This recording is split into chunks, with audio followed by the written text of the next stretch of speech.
जय गुरु जी, शुक्राना गुरु जी। ये संगत जी मेरा शुक्राना सत्संग है। मैं दरअसल आप लोगों के साथ अपना ये शुक्राना सत्संग शेयर करना चाहती हूँ, क्योंकि काफ़ी दिन से मैं सोच रही थी शेयर करूँ। गुरुपा कहते भी हैं कि अपना शुक्राना सत्संग शुरू से शेयर करो। तो मैं संगत जी बताना चाहती हूँ कि गुरुपा के आशीर्वाद से मेरी शादी सन 2007 में हुई थी।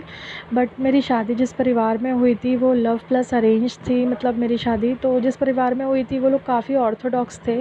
मतलब बहुत ही ज़्यादा पुराने ज़माने टाइप से रहने वाले, उनकी मान्यताओं को मानने वाले। और हम लोग शहर में रहते थे, तो बट मेरे हस्बैंड भी शहर में ही थे। तो मेरा मतलब उनके साथ बातचीत होती थी।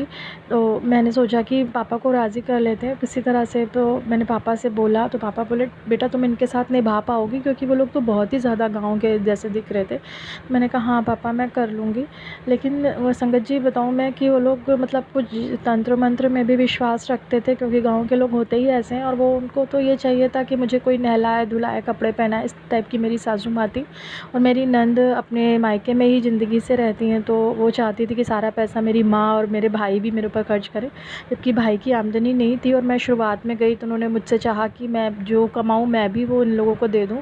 तो संगत जी ऐसा नहीं हो पा रहा था, इस कारण वो लोग शायद मुझे पसंद नहीं कर रहे थे। तो क्योंकि हस्बैंड भी कुछ नहीं कमा रहे थे संगत जी, तो मुझे बहुत दिक्कतें आ रही थी, मैं फ़ेस कर रही थी। बट मैं कहती कुछ नहीं थी। लेकिन थोड़े समय बाद ऐसा हुआ कि उन लोगों ने मतलब अच्छी खासी मेरी गृहस्थी में ऐसी कुछ वो करा कि जब मेरे हस्बैंड गाँव गए तो उन्होंने उनको पता नहीं कैसे क्या कह के कुछ उनके ऊपर वशीकरण करके कुछ कराया। और जिससे फिर उन्होंने मेरी बात सुनना ही समझना छोड़ दिया, और उनका अफेयर मतलब कहीं और हो गया। और मैं इसके लिए बहुत परेशान हुई संगत जी। वो समय ही नहीं देते थे। मैं कहती थी मुझे समय दो, मेरे लिए भी तो ध्यान रखो। तो घर पे ना कुछ सुनना, ना समझना, ना ध्यान देना, बस बाहर ही अपना मन लगाना संगत जी। तो ये मुझे बहुत ख़राब लगता था। पर एक समय बाद हम लोगों के बीच में काफ़ी लड़ाई झगड़े शुरू हो गए, और ये सब उनके कुछ किए कराए का ही असर था। पर धीमे धीमे जब मेरे गुरुपा मुझे मिले संगत जी, तो ये मेरे मन में थोड़ा संतोष आया, क्योंकि हर पल दिमाग में मेरे भी कुछ ऐसा कराया गया था कि कुछ ना कुछ चलता रहे संगत जी।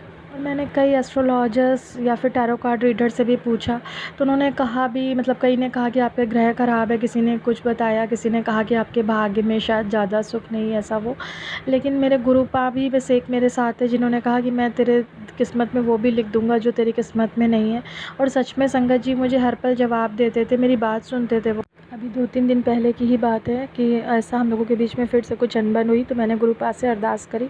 और संगत जी आप यकीन मानिए कि तुरंत ही मैंने जैसे मोबाइल ऑन किया, मेरे पास मैसेज आया कि कुड़िए तू परेशान ना हो, सब ठीक हो जाना है, और ये तुम लोगों की अवेकनिंग चल रही है और सब ठीक कर दूँगा मैं। और सच में थोड़ी देर बाद वो ठीक हो गए। Thank you गुरुपा।